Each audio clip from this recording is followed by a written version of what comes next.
This is Silent Stories Updates, where ordinary people face extraordinary moments of courage, defiance, and heart. If you believe that quiet strength can outlast arrogance, stay with me until the end of this story. It's one you won't forget. The first time I heard the roar of a cement truck crossing my old wooden bridge, my stomach twisted. The boards groaned under the weight, and the handrails shivered as if they were about to snap. That bridge had stood for 70 years. My grandfather built it by hand long before any of us were born. For 3 generations, it had been more than just a way to cross the creek. It was a part of our family's soul. And now, the HOA next door was tearing it apart one truck at a time. I moved back to my family home after my father passed away. It sat on 5 acres of peaceful land, tall trees, the sound of running water, and that bridge connecting our driveway to the main road. I dreamed of restoring it, keeping my family's legacy alive. But peace doesn't last long when you live near an HOA that thinks they own everything. At first, I didn't realize what was happening. I woke up one morning to the sound of heavy engines. When I stepped outside, I saw a massive cement truck inching across my bridge. The wood strained and popped under the weight. I ran out and waved my arms. Hey, that bridge isn't rated for trucks, I shouted. The driver stopped halfway, rolled down his window, and shrugged. We were told this was the access road, he said. HOA said it's fine. My heart sank. I told him to back up immediately, and he did. But the damage was done. When I looked closer, the planks were cracked and the supports underneath had shifted. That bridge had survived floods and decades of weather, but it wasn't built to survive cement trucks. I called the HOA office that same day. They said it was temporary construction access. The words were polite, but the tone was dismissive. I could already tell they didn't care. I hung up feeling angry, but I decided to give them a chance to do the right thing. I didn't want conflict. The next day, another truck came, then another. By the end of the week, the bridge was covered in cement dust and oil stains.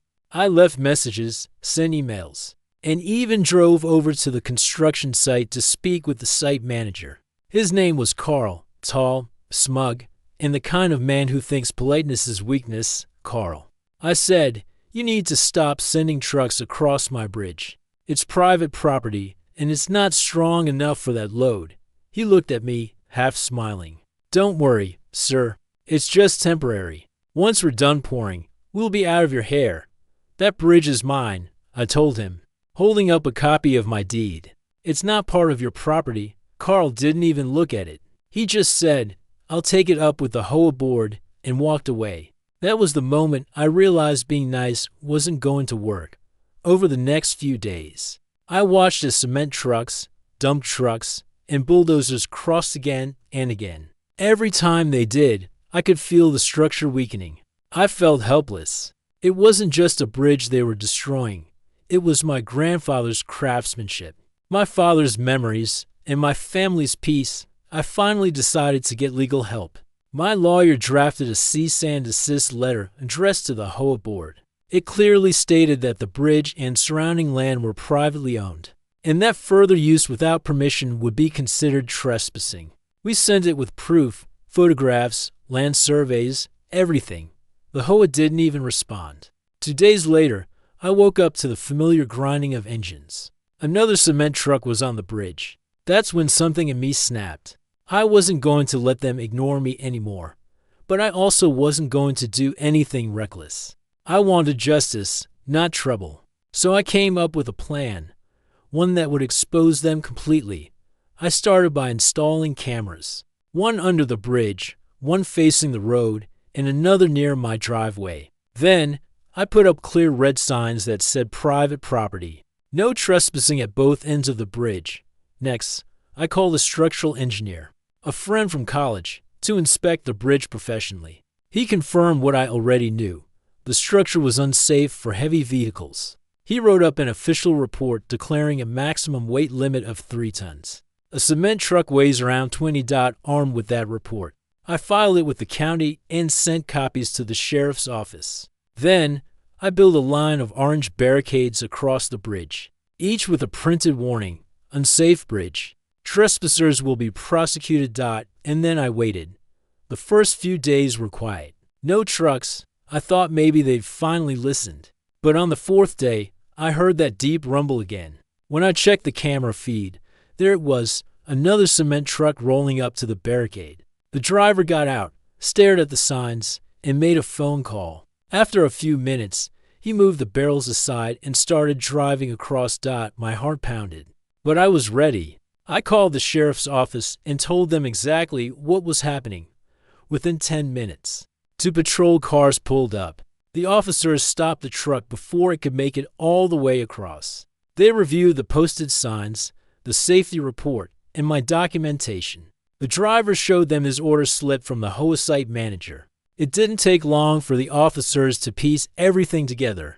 They fined the driver and the construction company on the spot for trespassing and violating a safety notice. Then, they impounded the truck until damages could be assessed. My cameras caught everything. The whole scene, the flashing lights, the officers talking, the driver's stunned expression. By evening, everyone on the construction site knew what had happened. Carl didn't show up the next day. 2 days later, I received a letter from the HOA's lawyer.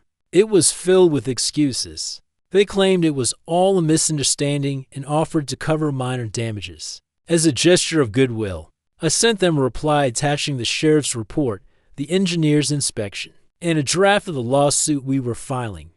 That was the last time they tried crossing my property. The HOA ended up paying for full bridge restoration, property damage, and legal fees. But the real cost came when the county discovered they'd been using several private properties for access without permission. They were fined heavily, and their construction permit was temporarily suspended. Carl disappeared from the project altogether. The new project manager actually called me personally to apologize. It took a few months, but the bridge was fully restored. I hired professionals to rebuild it exactly as my grandfather had made it: oak beams, steel reinforcements, and polished handrails. It looked just as it did decades ago, only stronger. One evening, after the repairs were done, I stood in the middle of that bridge watching the sunset. The water below sparkled in the orange light, and the forest was quiet again. My dog, Rusty, wagged his tail beside me. After months of chaos, peace had returned. As I stood there, I realized that this wasn't just about a bridge. It was about respect, something people forget too easily these days. It's about standing your ground, even when others think they can walk all over you. I didn't want revenge. I wanted accountability. And I got it. When I first set up that trap, I wasn't trying to trick anyone. I just wanted the truth to reveal itself. And it did. Because arrogance always walks right into the consequences it deserves. Later that year, I got a letter from the county office. It thanked me for reporting the violation because my case had prompted new regulations. Developers were now required to verify land ownership and obtain written permission before using any private access routes for construction. In a way, that old bridge had changed more than I ever imagined. The HOA never bothered me again. They built their own access road, a long, expensive one that cost them far more than it would have if they'd simply respected my boundaries. From the start, every time I drive past it now, I smile. Sometimes, people think silence means surrender. They think patience is weakness. But real strength isn't loud. It's steady. It's the quiet refusal to let anyone take what's yours. That bridge taught me something important. You can protect what matters without losing your peace. You can fight back without anger. You can win with dignity. I often walk across it now, especially at sunset. The wood creaks under my boots, just like it used to when I was a kid, holding my dad's hand. I can almost hear my grandfather's laugh echoing through the trees. And I know, deep down, they'd both be proud. That bridge stood through decades of storms. But its biggest test came from people, not nature. And it survived because I refused to let it fall. Sometimes, justice isn't about dramatic battles or loud victories. It's about quiet persistence, the kind that proves, in the end, that doing the right thing always stands the longest. Because when arrogance drives a cement truck across your life, sometimes the best trap you can set is simply the truth, strong, patient, and unbreakable. This was Silent Stories Updates. If you found this story inspiring, Don't forget to like, share, and subscribe for more real-life stories about courage, justice, and the power of standing your ground. Because every silent story deserves to be heard.